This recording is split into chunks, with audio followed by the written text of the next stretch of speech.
Assalamualaikum warahmatullahi wabarakatuh. Perkenalkan, nama saya Ros Raditya, NIM 2024 10 10 10 74 dari kelas PBOC. Di sini saya akan menjelaskan tentang program saya, yaitu mengenai universitas.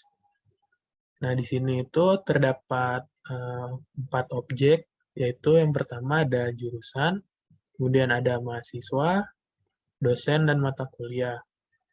Nah, objek ini bisa disebut juga sebagai kelas. Jadi di sini terdapat 4 kelas, dan satu kelas ini, kelas universitas ini digunakan untuk sebagai main kelasnya.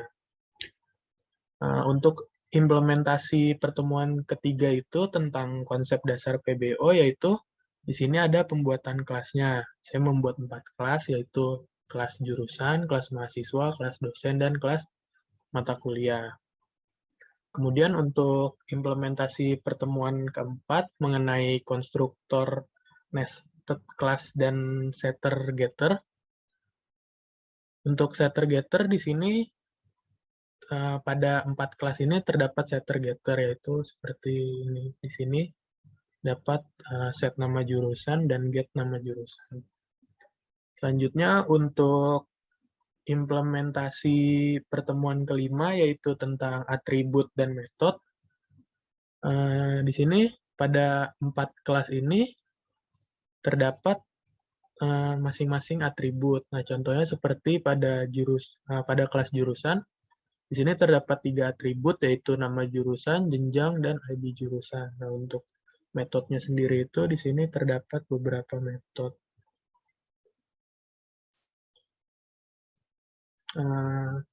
Selanjutnya saya akan menjelaskan tentang kelas jurusan.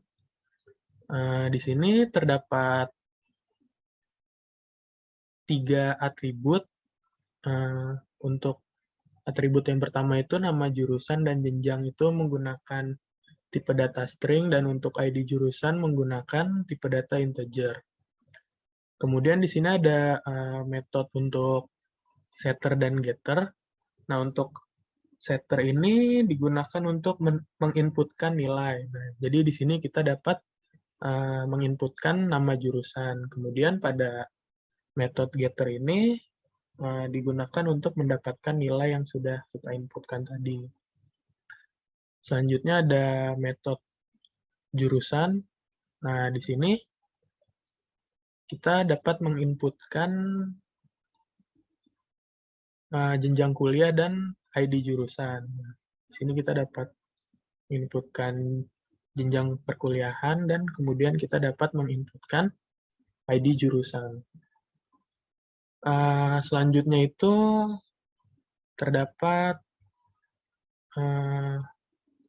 metode data jurusan. Nah, di sini saya menggunakan inner jurusan. Nah, pada inner jurusan ini berfungsi untuk menampilkan data jurusan yang telah diinputkan tadi. Selanjutnya itu ada kelas mahasiswa. Nah, pada kelas mahasiswa ini sama seperti kelas sebelumnya, terdapat 4 atribut. Nah, yaitu nama mahasiswa, jenis kelamin, dan alamat. Itu menggunakan tipe data string, dan untuk ID mahasiswa ini menggunakan tipe datanya integer. Kemudian di sini ada metode setter and getter. Nah, pada set nama mahasiswa ini berfungsi untuk menginputkan nama mahasiswa, kemudian untuk mendapatkan nilai yang telah diinputkan tadi, di sini kita menggunakan get nama mahasiswa. Selanjutnya itu ada publik mahasiswa. Nah, di sini kita dapat menginputkan jenis kelamin, alamat, dan ID mahasiswa. Nah, pada bagian ini kita dapat memasukkan jenis kelamin, kemudian memasukkan alamat, dan memasukkan ID mahasiswa. Selanjutnya itu ada public data mahasiswa. Nah, di sini sama seperti tadi menggunakan inner mahasiswa. Nah, inner mahasiswa ini berfungsi untuk menampilkan data mahasiswa yang sudah diinputkan tadi.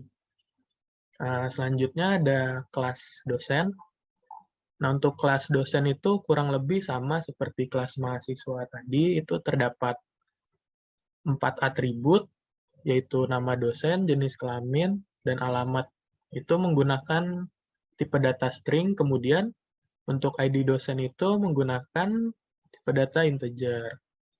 Nah, kemudian di sini ada setter dan getter. Nah, pada setter ini digunakan untuk menginputkan nama dosen.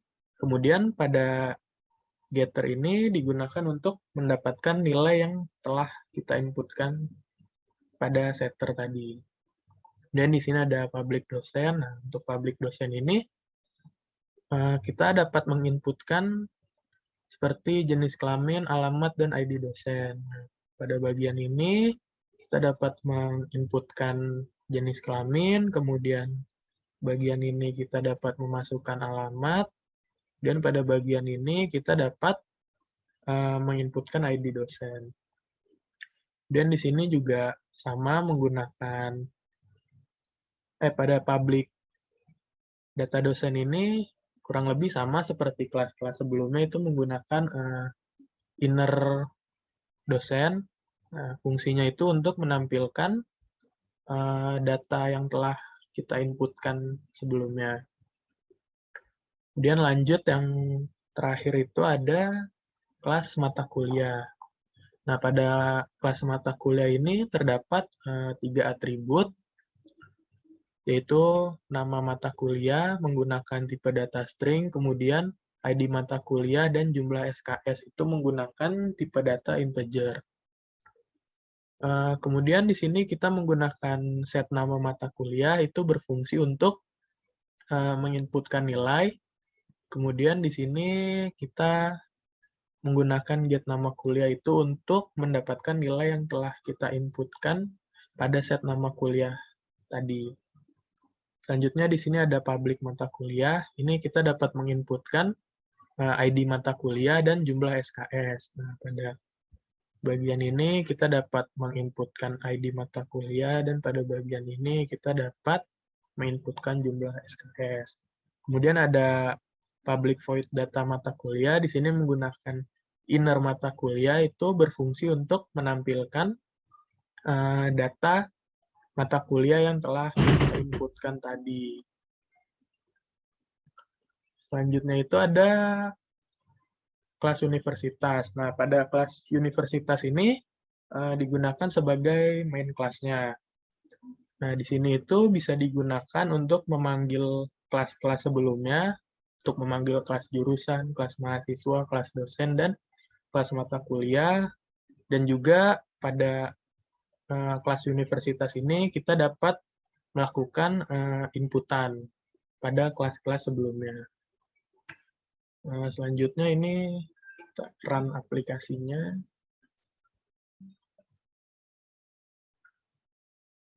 Nah, yang pertama itu kita memasukkan nama jurusan, kemudian masukkan jenjang perkuliahan, kemudian ID jurusan. Nah, setelah sudah kita inputkan semua itu, akan terlihat data jurusan seperti ini. Kemudian selanjutnya kita memasukkan data mahasiswa. Nah, di sini yang pertama ada nama mahasiswa, kemudian ada jenis kelamin, selanjutnya ada alamat, ada ID. Nah, setelah kita inputkan tadi, di sini terdapat data mahasiswa. Selanjutnya, kita memasukkan data dosen. Yang pertama itu kita memasukkan nama dosen. Misal kita masukkan, kemudian masukkan jenis kelaminnya, kemudian alamat, Yang terakhir itu ID dosen. Nah, di sini setelah kita inputkan tadi, terdapat data dosen. Kemudian yang terakhir itu kita dapat menginputkan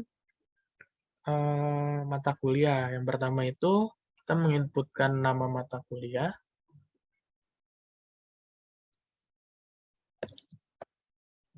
Kemudian kita memasukkan ID mata kuliah. Nah, selanjutnya kita memasukkan jumlah SKS.